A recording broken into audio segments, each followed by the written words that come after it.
नमस्कार, स्वागत है आपका A1 टीवी में। मैं हूं आपके साथ उमंग माथुर और आप देख रहे हैं A1 उत्तराखंड। बुलेटिन की शुरुआत करेंगे, लेकिन आइए पहले नजर डालते हैं इस वक्त की सुर्खियों पर। उत्तराखंड के मुख्यमंत्री पुष्कर सिंह धामी ने सादगी से मनाया अपना जन्मदिवस। टपकेश्वर मंदिर में की पूजा अर्चना। दिव्यांग बच्चों संग बिताया समय तो 13 एम्बुलेंस को किया रवाना।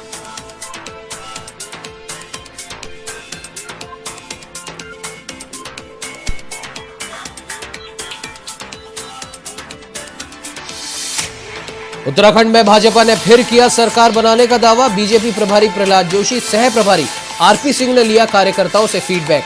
मुख्यमंत्री पुष्कर सिंह धामी सहित कई नेताओं ने किया उनका स्वागत।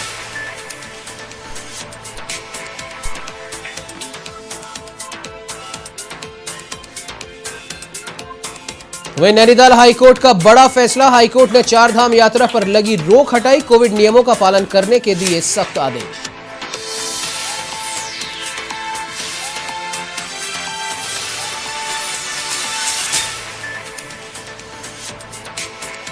सत्ताईस सितंबर को संयुक्त किसान मोर्चा का भारत बंद का आह्वान। महासभा ने कार्यक्रम को सफल बनाने की तैयारियां की शुरू। भारत बंद को सफल बनाने की अपील।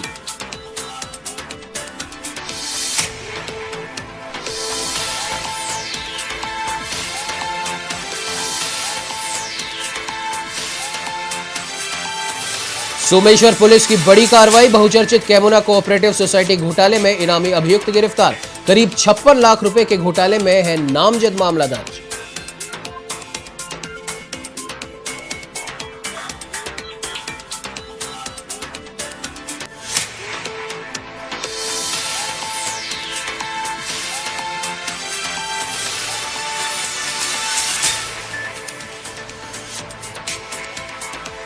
अब आइए खबरों का रुख कर लेते हैं विस्तार से। आपको बता दें, खबर राजधानी देहरादून से, जहां मुख्यमंत्री पुष्कर सिंह धामी ने उत्तराखंड को प्रदान की गई 13 एम्बुलेंस को रवाना किया। मुख्यमंत्री ने राज्य में स्वास्थ्य सुविधाओं को और मजबूती प्रदान करने के लिए दिए गए इस सहयोग के लिए हीरो मोटोकॉर्प का आभार व्यक्त किया। उन्होंने कहा कि राज्य में स्वास्थ्य सुविधाओं को सुदृढ़ बनाने के लिए लगातार प्रयास किए जा रहे हैं। पिछले 4 सालों में आपको जानकारी के लिए बता दें कि राज्य में स्वास्थ्य के क्षेत्र में कई कार्य हुए हैं।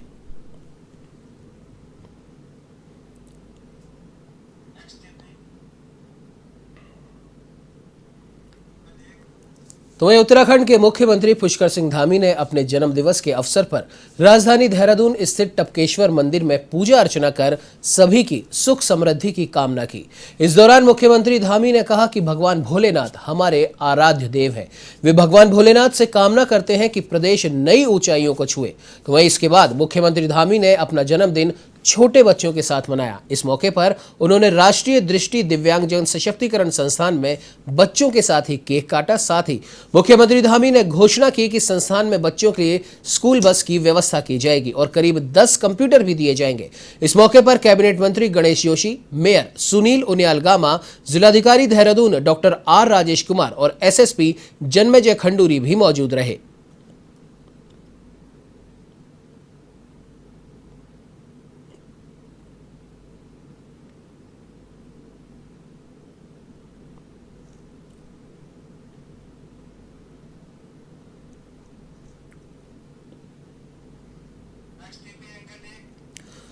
वहीं भाजपा के चुनाव प्रभारी प्रहलाद जोशी ने दावा किया है कि आने वाले विधानसभा चुनावों में पार्टी पहले से भी ज्यादा सीटों से यह चुनाव जीतेगी। 2017 में बीजेपी ने 70 में से 57 सीटों पर जीत हासिल की थी। तो वहीं प्रहलाद जोशी ने कहा कि जिस तरीके से केंद्र सरकार और राज्य सरकार काम कर रही है, उससे जनता का पार्टी के प्रति रुझान बढ़ा है। उन्होंने कहा कि अगले 2 दिनों तक अलग अलग बैठकों में वो भाग लेंगे और आने वाले विधानसभा चुनाव की रणनीति तैयार करेंगे।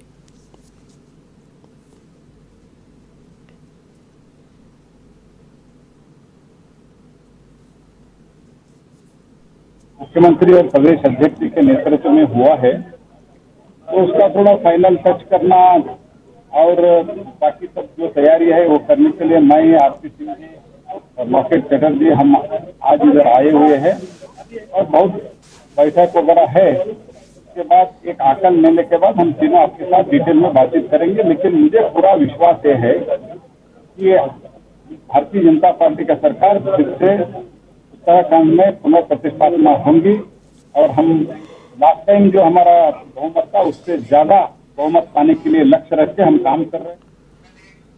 तो मैं आपको बता दें कि खबर बहादुराबाद से है, जहां ज्वालापुर विधायक के नेतृत्व में सैकड़ों युवाओं ने भाजपा का दामन थामा। जानकारी के अनुसार ज्वालापुर विधायक सुरेश राठौड़ के द्वारा भाजपा की रीति और नीति को जन जन तक पहुंचाने का कार्य किया जा रहा है, जिससे प्रभावित होकर सलेमपुर दादुपुर के सैकड़ों युवाओं ने भाजपा की सदस्यता ग्रहण की। इस दौरान उनका भव्य स्वागत भी किया गया।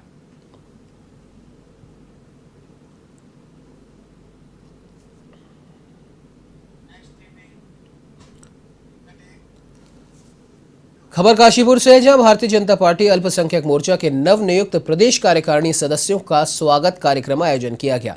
इस मौके पर प्रदेश अध्यक्ष अल्पसंख्यक मोर्चा इंतजार हुसैन ने प्रेस वार्ता में बताया कि बड़ी संख्या में भारतीय जनता पार्टी अल्पसंख्यक मोर्चा के कार्यकर्ता बड़ी ईमानदारी और लगन के साथ कार्य करेंगे और मिशन 2022 फतह करने में अल्पसंख्यक मोर्चे की सहभागिता में सहयोग करेंगे। अब की बार 65 पार का नारा और युवा मुख्यमंत्री पुष्कर सिंह धामी जी के नेतृत्व में एक बार फिर भाजपा की सरकार बनेगी।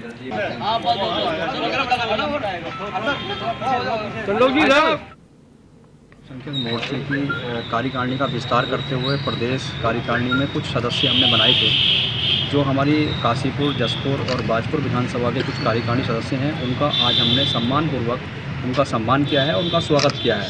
निश्चित तौर पर ये हमारी एक फौज की टीम है, जो हमारे बूथों पर जाकर के और मंडलों में जाकर के और ज़िले में जाकर के और हमारे तो वही चारधाम के दर्शन के लिए लंबे समय से इंतजार कर रहे भक्तों के लिए अब एक अच्छी खबर है। कोरोना संक्रमण के कारण उत्तराखंड में स्थगित चारधाम यात्रा से हाई कोर्ट ने रोक हटा दी है। अहम सुनवाई के दौरान हाई कोर्ट ने कुछ प्रतिबंधों के साथ चारधाम यात्रा की इजाजत दे दी है। मुख्य न्यायाधीश की खंडपीठ ने बद्रीनाथ धाम में 1200 भक्त या यात्रियों, केदारनाथ धाम में 800, गंगोत्री में 600 और यमुनोत्री धाम में कुल 400 यात्रियों को जाने की अनुमति दी है। इसके अलावा न्यायालय ने हर भक्त या यात्री को कोविड नेगेटिव रिपोर्ट और 2 वैक्सीन का सर्टिफिकेट लेकर जाने को भी कहा है।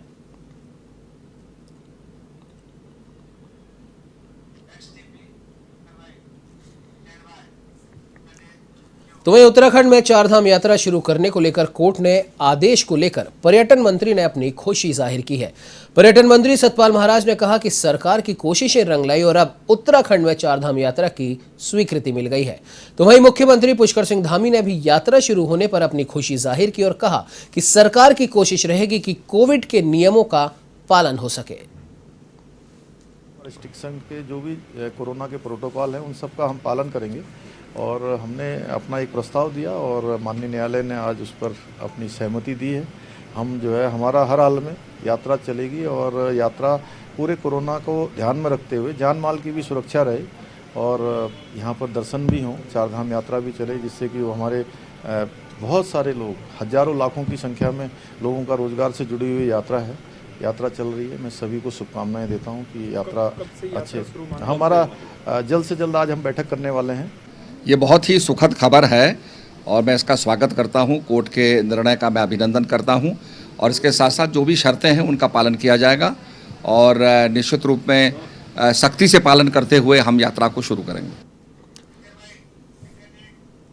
तो वहीं नैनीताल हाईकोर्ट ने उत्तराखंड में चारधाम यात्रा को खोले जाने की सशर्त अनुमति दी है। कोर्ट के फैसले के बाद कांग्रेस ने प्रदेश सरकार पर तंज कसा है। कांग्रेस प्रदेश अध्यक्ष गणेश गोदियाल ने इस मामले में कहा कि प्रदेश सरकार हमेशा दबाव में ही काम करती है कि चाहे वो छोटी शुरुआत के ही रूप में, लेकिन चारधाम यात्रा की शुरुआत का आदेश माननीय न्यायालय ने दिया है। कांग्रेस पार्टी ने भारतीय जनता पार्टी की सरकार पर जो दबाव बनाया और आज माननीय न्यायालय में हमने अपनी ओर से भी जो वकील उत्तराखंड की जनता के पक्ष को रखने के लिए वहां पर भेजे, ये उसी का परिणाम है। तो वह उत्तराखंड में 2022 विधानसभा चुनावों को देखते हुए कांग्रेस ने अब अपनी तैयारियां तेज कर दी हैं। कांग्रेस ने 10 लाख नए लोगों को कांग्रेस की सदस्यता दिलाने का लक्ष्य रखा है, जिसके लिए कांग्रेस ने एक अभियान की शुरुआत की। प्रदेश अध्यक्ष गणेश गोदियाल की अध्यक्षता में इस कार्यक्रम की शुरुआत की गई है। आपको बता दें कि गणेश गोदियाल ने कहा, जो व्यक्ति कांग्रेस की सदस्यता लेना चाहेगा उसी को कांग्रेस में शामिल किया जाएगा।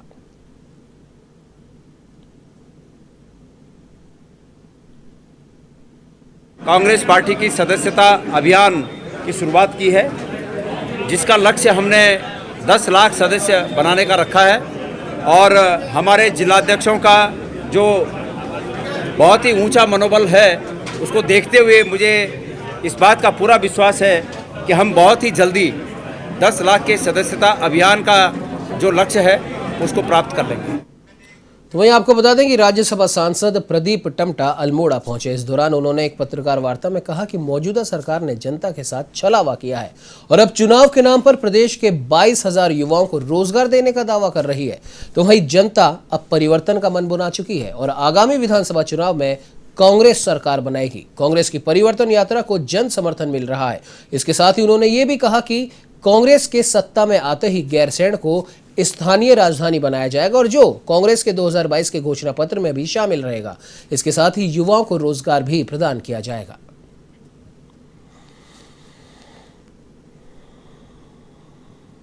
राज्य की जनता ने परिवर्तन का मन बना लिया है। 22 में कांग्रेस पूरी तरह से आएगी और हताशा निराशा बीजेपी दिख रही है। आज मैं मुख्यमंत्री का बयान पढ़ रहा था, 22,000 पर जब वो जाने वाले हैं, कोई समय नहीं रह गया। नवंबर दिसंबर में कभी भी आचार संहिता लग सकती है। वो 22,000 नौकरियों की बात कर रहे हैं। मेरा मुख्यमंत्री से एक और भारतीय जनता पार्टी सीधा सा सवाल है, ये 22,000 5 सालों में राज्य के अंदर ये 22,000 जो पद खाली पड़े रहे, इसका मतलब 22,000 नौजवान, 22,000 परिवार, आखिर इसके लिए दोषी कौन है? तो वह रुद्रपुर में कांग्रेस पार्टी को मजबूत करने और भाजपा के झूठ को बेनकाब करने को लेकर युवा कांग्रेस निरंतर मीटिंगों एवं प्रशिक्षण का आयोजन कर रही है। इसी क्रम में राष्ट्रीय युवा कांग्रेस की प्रदेश मीडिया प्रभारी हरनीत बराड़ ने एक प्रेस वार्ता की, जिसमें उन्होंने मोदी जी के जन्मदिन को बेरोजगार दिवस के रूप में मनाने का फैसला किया। साथ ही पार्टी को और अधिक रूप से मजबूती प्रदान करने के लिए सुझाव भी दिए।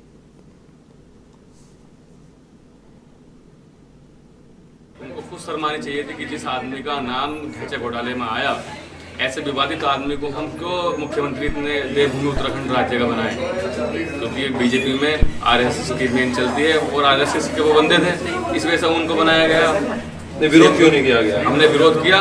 हमारे सीएलपी लीडर मैडम स्वर्गीय इंदिरा हृदय जी थी, उन्होंने भी विरोध किया। हमारे जो प्रदेश के अध्यक्ष थे प्रीतम सिंह जी, उन्होंने विरोध किया उस समय, लेकिन हमारे विरोध को ये पार्टी इतनी घमंड में चूर हो चुकी है। युवा कांग्रेस हर वर्ग के आवाज को उठाया है, वो कोई भी बेशक बेरोजगारी की बात हो या मजदूरों की बात हो या किसानों की बात, उनके पीछे खड़े होकर उनका साथ दिया है।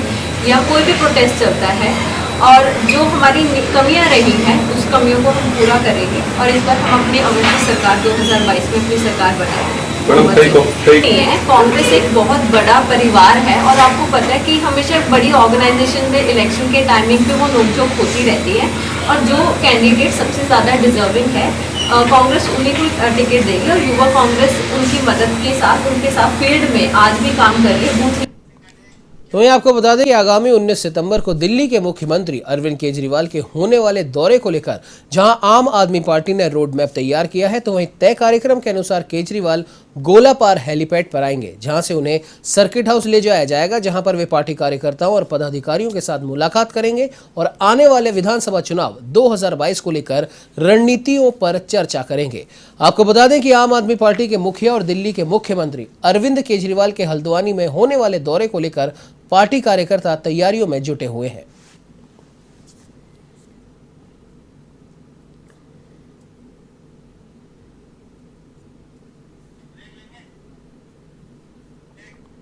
बता दें कि 2022 का चुनाव नजदीक आते ही सभी पार्टियों में अब सरगर्मियां तेज हो चली हैं। साथ ही जगह जगह जनसभाओं और विभिन्न कार्यक्रमों का आयोजन कर मिशन 2022 को फतेह करने के लिए जनता को लुभाने का काम किया जा रहा है। इसी कड़ी में खटीमा के भगचुरी गांव में अखिल भारतीय कांग्रेस वर्किंग कमेटी के प्रदेश महामंत्री गुड्डू साहनी के नेतृत्व में एक जनसभा का आयोजन किया गया, जिसमें बीजेपी सरकार की जन विरोधी नीतियों से जनता को अवगत कराया गया और जनता की समस्याओं को सुना गया और साथ ही साथ समाधान का प्रयास भी किया गया। तो वहीं बीजेपी सरकार में बढ़ती महंगाई, बेरोजगारी, भ्रष्टाचार व महिला अत्याचार पर कांग्रेसी नेता जमकर बरसे।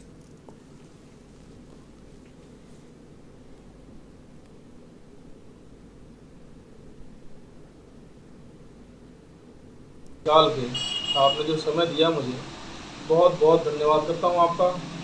देखिए, सारी पार्टी जोश और होशो हवास से काम कर रही है। जनता आज के डेट में जागरूक है और जनता को निर्णय ये करना है हमें किसे वोट देना है, किसे नहीं देना है। बेवकूफ़ आज के डेट में कोई नहीं है। अखिल भारतीय वर्किंग कमेटी से प्रदेश महामंत्री हूँ मैं, मेरा नाम हुआ बुद्धू सोहानी। देखिए, खटीमा क्षेत्र में विधानसभा में हमने आज जो है कि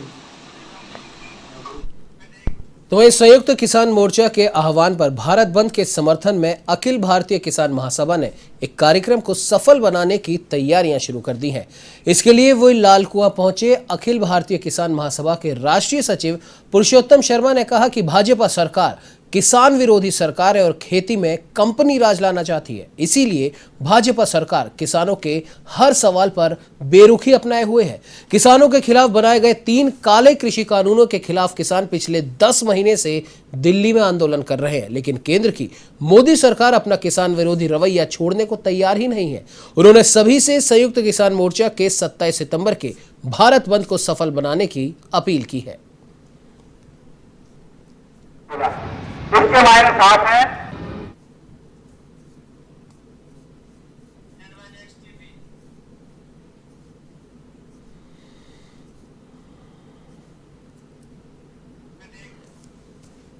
तो इस सितारगंज सहकारी गन्ना विकास समिति के कर्मचारियों ने 16 माह से वेतन न मिलने पर अपनी नाराजगी जाहिर की और गन्ना विकास समिति के गेट पर 1 दिवसीय सांकेतिक धरना दिया।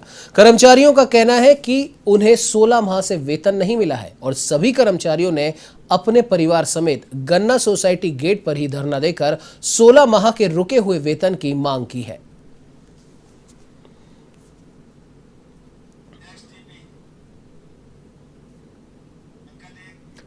खबर किच्छा से है, जहां अखिल भारतीय अग्रवाल सम्मेलन संस्था के राष्ट्रीय संगठन मंत्री जानकारी के लिए बता दें कि रोशन लाल ने उनका स्वागत किया और संस्था से जुड़े पदाधिकारियों एवं गणमान्य लोगों के साथ बैठक भी की गई और साथ ही साथ संगठन की मजबूती को लेकर विस्तार से चर्चा की गई।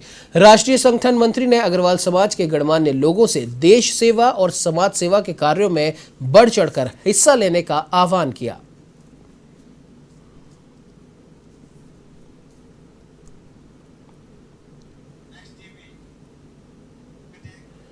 खबर मसूरी से है, जहां मातृशक्ति संस्था की ओर से यातायात नियमों के पालन और नशा मुक्ति को लेकर एक जन जागरूकता रैली का आयोजन किया गया, जिसमें उप जिलाधिकारी के साथ स्कूली छात्र छात्राओं ने भी हिस्सा लिया। पिक्चर पैलेस चौक से लाइब्रेरी तक निकाली गई इस रैली में छात्र छात्राओं ने हाथों में तख्तियां लेकर लोगों को यातायात के प्रति जागरूक किया और नशा मुक्त शहर बनाने को लेकर स्लोगन लगे पर्चे भी बांटे।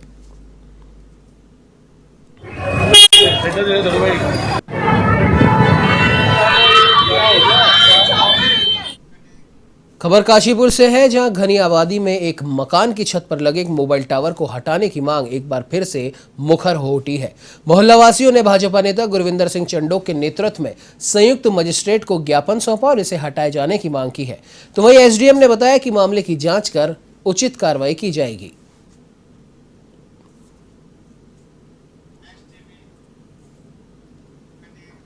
तो वहीं आपको बता दें कि डोईवाला रेलवे स्टेशन पर नॉर्दर्न रेलवे मेंस यूनियन की बैठक का आयोजन किया गया, जिसमें कर्मचारियों की समस्याओं को लेकर चर्चा की गई।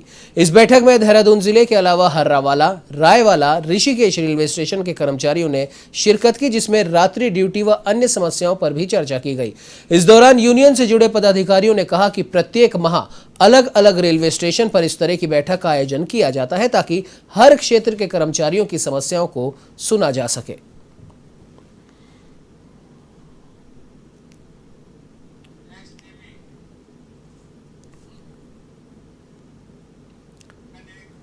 तो वही सोमेश्वर पुलिस द्वारा बहुचर्चित कैमुना कोऑपरेटिव सोसाइटी घोटाले का एक वांछित और इनामी अभियुक्त गिरफ्तार कर लिया गया है। आपको बता दें कि अभियुक्त के नाम पर करीब 2500 रुपए का इनाम घोषित किया गया था और अभियुक्त जयपाल सिंह पालेनी कैमुना credit cooperative society limited Kumaon region में रीजनल मैनेजर के पद पर कार्यरत था, जो सोसाइटी की सोमेश्वर शाखा में हुए करीब 56 लाख रुपए के घोटाले में 4 अन्य अभियुक्तों के साथ नामजद अभियुक्त था।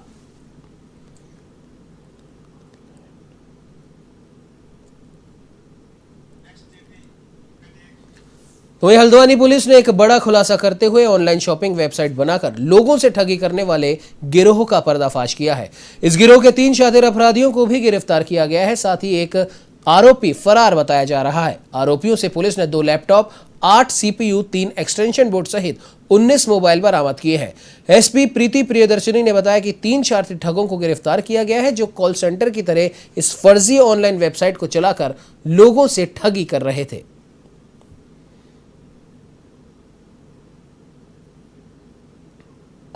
घटना है। इसमें एक जो पीड़ित पक्ष है, उन्होंने किसी साइट पे वहाँ से उनको कॉल आया और उन्हें उस पर एक जैकेट का ऑर्डर दिया है और वो जैकेट काफ़ी डिस्काउंटेड प्राइस पे उनको मिल रही थी। उन्होंने उसको पे किया, फिर वो साइट से उनको फ़ोन आया कि आपको कुछ इसमें GST भी पे करना पड़ेगा, तो उन्होंने थोड़ा सा पैसा उसमें और डाला।